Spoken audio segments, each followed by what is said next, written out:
Hello everyone. RRB ALP और technician के लिए आज का ये हमारा 40वां सेट है। इसके अलावा ये video RRB NTPC, group D और आरपीएफ सभी के लिए महत्वपूर्ण है। तो चलिए शुरू करते हैं आज के इस वीडियो को। यहाँ पर पहला क्वेश्चन पूछा गया है, सूर्य की किरणों की तीव्रता मापने वाले उपकरण को क्या कहते हैं? तो इसे कहा जाता है एक्टिनोमीटर।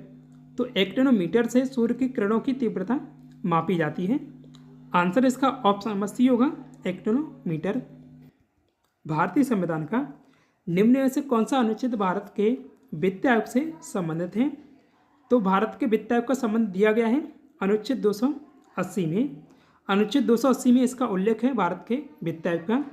तो आंसर इसका ऑप्शन नंबर ए है। बेलीज देश की राजधानी निम्न में से कौन सी है? तो जो बेलीज देश की लोकेशन ये है, ये बेलीज देश है और इसकी राजधानी कौन सी है? बेल्मोपान है। इसका आंसर ऑप्शन नंबर सी होगा, बेल्मोपान। मेक्सिको की पहली महिला राष्ट्रपति कौन बनी है?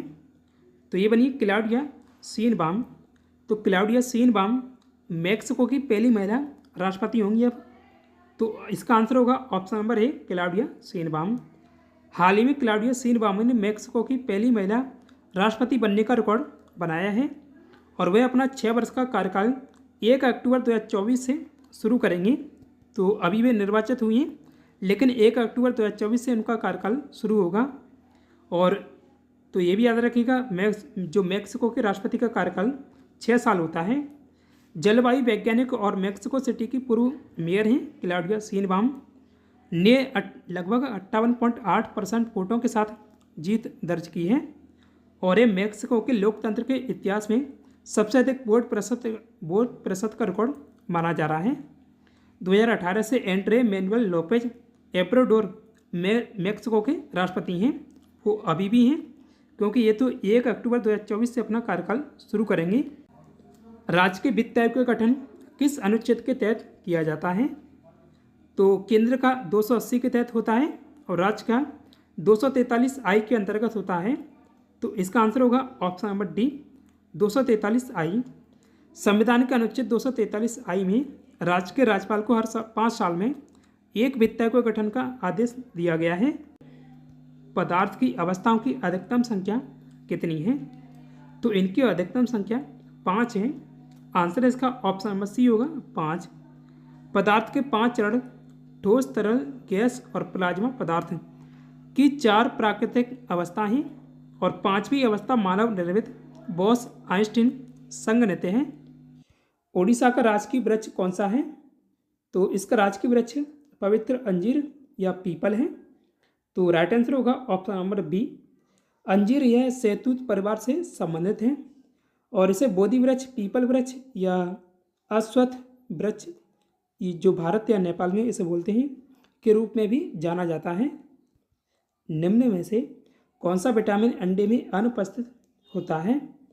तो इसमें विटामिन ए पाया जाता है और के और बी, ये तीनों विटामिन पाई जाती हैं, लेकिन जो विटामिन सी है ये नहीं पाई जाती है।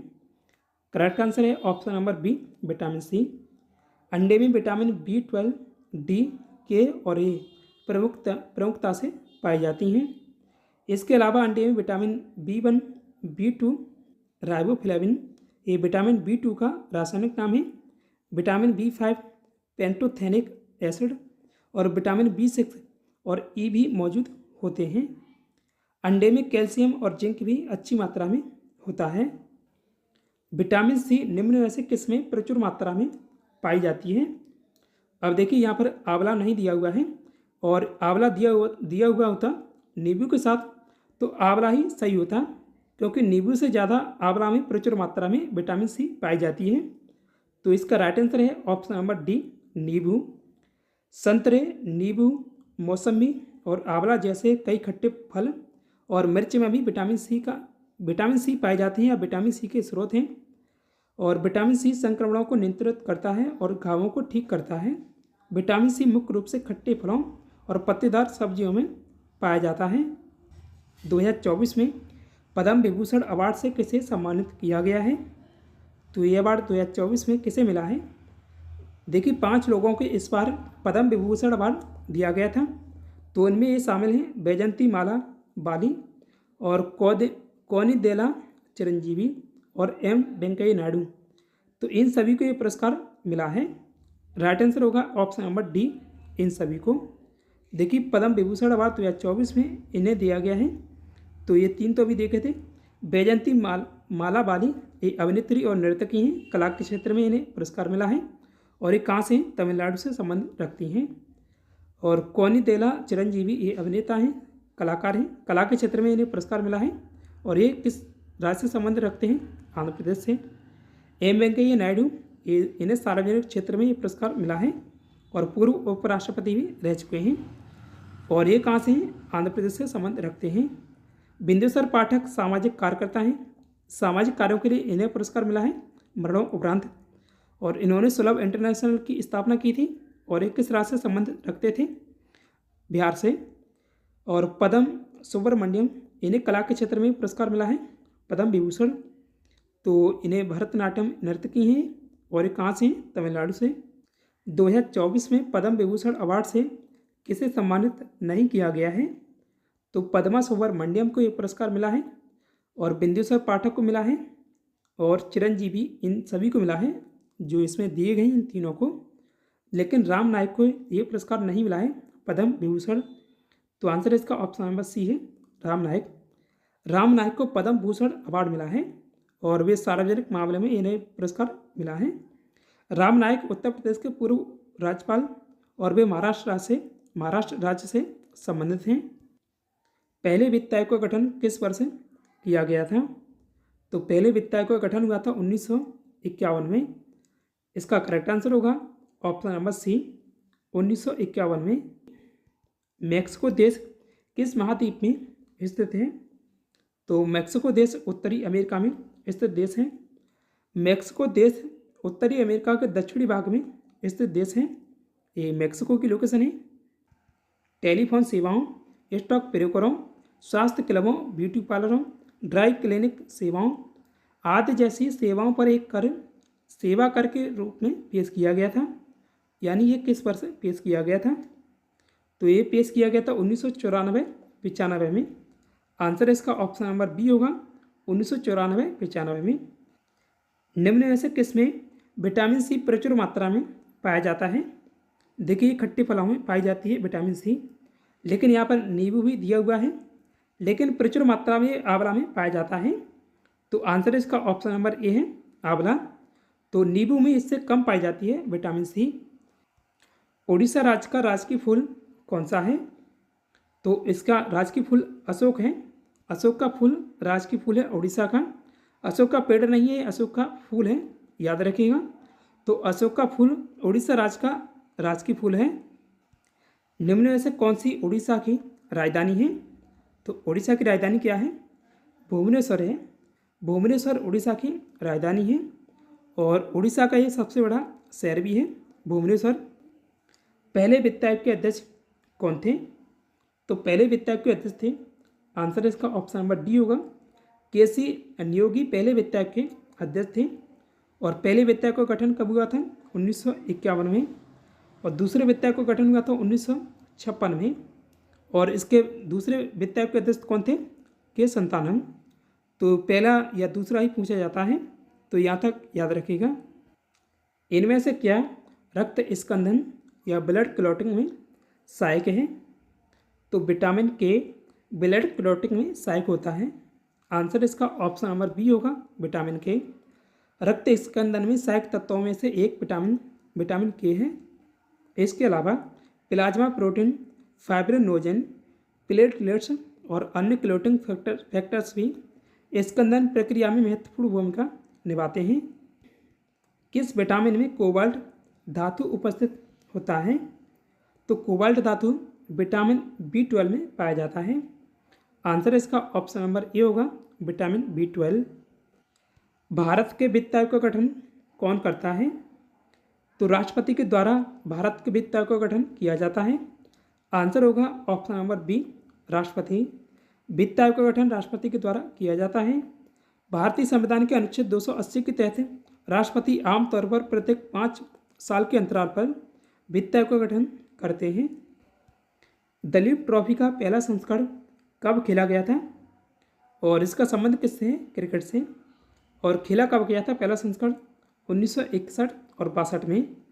तो आंसर इसका ऑप्शन नंबर ए है। साइनोकोबालामिन किस विटामिन का रासायनिक नाम है? तो जैसा पिछले वीडियो में आपको बताया था कि जो बाला है तो 12 से याद रखिएगा। साइनोकोबालामिन B12 या B12 का रासायनिक नाम है। आंसर डी होगा। महिला FIH हॉकी विश्व कप 2022 की मेजबानी किस देश ने की थी? तो महिला हॉकी विश्व कप 2022 की मेजबानी स्पेन और नीदरलैंड इन दोनों के द्वारा संयुक्त रूप से इसकी मेजबानी की गई थी। तो राइट आंसर होगा ऑप्शन नंबर सी, ए और बी दोनों। आयोजन हुआ था 1 से 17 जुलाई 2022 तक। महिला हॉकी विश्व कप 2022 में शीर्ष स्कोरर का अवार्ड किसे मिला है? यह अवार्ड मिला था अगस्टिना गोरजेलानी। तो आंसर ये होगा। और महिला हॉकी विश्व कप 2022 के अन्य प्रमुख विजेताओं के बारे में बात करें तो शीर्ष स्कोरर का अवार्ड मिला था अगस्टिना गोरजेलानी को और 21 देश से हैं, अर्जेंटीना देश से हैं। इनके द्वारा इसमें 8 गोल किए गए थे जो कि शीर्ष स्कोरर रही हैं 2022 के हॉकी महिला विश्व कप में। सर्वश्रेष्ठ खिलाड़ी का अवार्ड मारिया जोस ग्रेनाटो को मिला था और ये अर्जेंटीना देश से हैं। सर्वश्रेष्ठ युवा खिलाड़ी का अवार्ड चार्लोट एंगल वर्ट को मिला था और 21 देश से हैं, बेल्जियम से। सर्वश्रेष्ठ गोलकीपर का अवार्ड बेलेन सूची को मिला था और ये अर्जेंटीना देश से हैं। 2022 में महिला हॉकी विश्व कप का यह कौन सा संस्करण खेला गया था? तो ये 15वां संस्करण खेला गया था महिला हॉकी विश्व कप 2022 का। बेकिंग सोडा या सोडियम बाइकार्बोनेट का रासायनिक सूत्र क्या है? तो इसका रासायनिक सूत्र होता है NaHCO3। तो राइट आंसर है option number C, NaHCO3। Baking soda का रासायनिक सूत्र है NaHCO3। और जो नीचे दिया हुआ है ये धावन सोडा का रासायनिक सूत्र है Na2CO3 और 10 अणु जल के। तो ये ग्रुप टी में पूछा गया कई बार सवाल था कि धावन सोडा में 10 अणु कितने अणु होते हैं जल के? तो इसमें 10 अणु होते हैं जल के। तो ये पॉइंट भी याद रखिएगा। और बेकिंग सोडा को खाने का सोडा भी कहते हैं। तो बेकिंग सोडा का जो रासायनिक नाम है सोडियम बाइकार्बोनेट है। तो बाई से याद रखिएगा, बाई यानी मुंह के द्वारा खाया जाता है तो खाने का सोडा भी कहते हैं। तो बाई से याद रखिएगा, इसे खाने का सोडा भी कहते हैं। राज्यपाल की नियुक्ति कौन करता है? तो राज्यपाल की नियुक्ति राष्ट्रपति के द्वारा की जाती है। आंसर बी होगा इसका।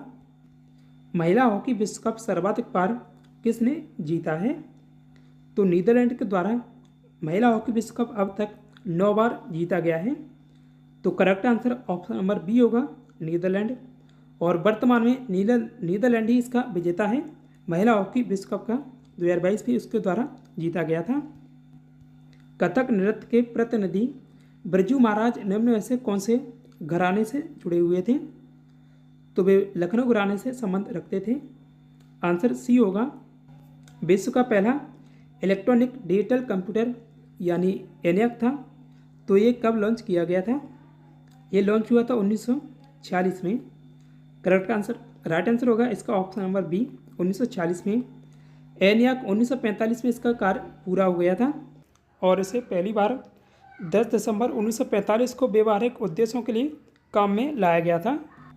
ENIAC कंप्यूटर को औपचारिक रूप से 15 फरवरी 1946 को पेंसिल्वेनिया विश्वविद्यालय को समर्पित किया गया था। तो ये जो समर्पित किया गया था यानी लॉन्च हुआ था तो 1946 में लॉन्च हुआ था, लेकिन कार्य इसका 1945 में पूर्ण हो गया था। विश्व का प्रथम व्यवहारिक डिजिटल कंप्यूटर कौन सा था? तो ये यूनिवैक है।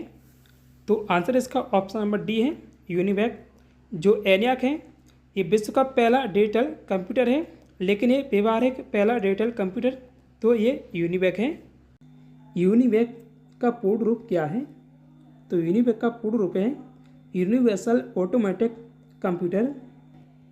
डेनमार्क देश की सीमा निम्न में से किसके साथ लगती है? तो देखिए ये नॉर्थ सी यानी उत्तरी सागर है और ये है डेनमार्क। तो इसकी सीमा उत्तरी सागर और बाल्टिक सागर इन दोनों से लगती है समुद्री सीमा। तो राइट आंसर होगा इसका ऑप्शन नंबर सी, ए और बी दोनों, उत्तरी सागर और बाल्टिक सागर। डेनमार्क की स्थलीय सीमा किस देश से लगती है? तो डेनमार्क की स्थलीय सीमा केवल जर्मनी से लगती है। आंसर इसका ऑप्शन नंबर ए होगा, जर्मनी। डेनमार्क की स्थलीय सीमा केवल जर्मनी से लगती है। स्वीडन और नॉर्वे के साथ इसकी कोई स्थलीय सीमा नहीं है। ये इसके पास में नॉर्वे और स्वीडन, लेकिन इसकी स्थलीय सीमा नहीं लगती है डेनमार्क से। लेकिन ये देश डेनमार्क के निकट स्थित हैं और समुद्री सीमाओं के माध्यम से जुड़े हुए हैं। तो समुद्री सीमा इनसे लगती है नॉर्वे और स्वीडन से, लेकिन स्थलीय सीमा केवल जर्मनी से लगती है। रासायनिक गुणों में से मेंडलीफ ने कौन से तत्वों द्वारा बनाए गए यौगिकों पर ध्यान केंद्रित किया था? तो हाइड्रोजन और ऑक्सीजन इन दोनों तत्वों पर ध्यान केंद्रित किया था। मेंडलीफ के हाइड्रोजन और ऑक्सीजन तत्वों द्वारा गठित यौगिकों पर ध्यान केंद्रित करने का कारण ये है कि वे अत्यधिक अभिक्रियाशील हैं और इसलिए लगभग सभी तत्वों के साथ यौगिक बनाते हैं। मेंडलीफ ने एक आवर्त नियम तैयार किया है जिसमें कहा गया कि तत्वों के गुणों उनके परमाणु द्रव्यमान के आवर्त फलन होते हैं। तो ये भी पूछा गया सवाल है कई बार। तो मेंडलीफ की आवर्त सारणी थी वो परमाणु द्रव्यमान पर आधारित थी। भारत के नियंत्रक एवं महालेखा परीक्षक यानी कैग की नियुक्ति कौन करता है? तो राष्ट्रपति के द्वारा कैग की नियुक्ति की जाती है। भारत का नियंत्रक एवं महालेखा परीक्षक एक संवैधानिक प्राधिकारी है। इसकी नियुक्ति राष्ट्रपति के द्वारा की जाती है। नियंत्रक एवं महालेखा परीक्षक यानी कैग के बीच लेखा परीक्षक का कार्य करता है। यानी किसके बीच ये लेखा परीक्षक का कार्य करता है? जो कैग है, केंद्र सरकार और राज्य सरकार दोनों के बीच लेखा परीक्षक का कार्य करता है कैग। तो आंसर इसका ऑप्शन नंबर सी होगा, ये और भी दोनों। इन्फोसिस की स्थापना किस वर्ष हुई थी? इन्फोसिस की स्थापना हुई है 1981 में। नंदन नीलेकणी का जन्म 1955 में बेंगलुरु में हुआ था और 1981 में उन्होंने न्यायमूर्ति और अन्य 5 लोगों के साथ मिलकर इन्फोसिस की स्थापना की थी।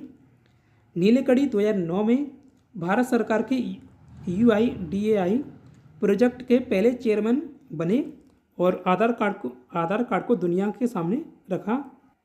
क्लोरोफॉर्म की खोज सर्वप्रथम 1831 में निम्न में से किसने की थी? तो लिविंग के द्वारा इसकी खोज की गई थी। आज के लिए इतना ही। पिछले क्वेश्चन में आपसे पूछा था लगातार तीसरी बार प्रधानमंत्री बनने वाले भारतीय इतिहास में दूसरे नेता कौन हैं? तो नरेंद्र मोदी हैं। आंसर इसका ऑप्शन नंबर बी होगा, नरेंद्र मोदी। और आज के लिए टेस्ट क्वेश्चन है, वर्तमान में महिला FIH हॉकी विश्व कप 2022 का विजेता कौन है?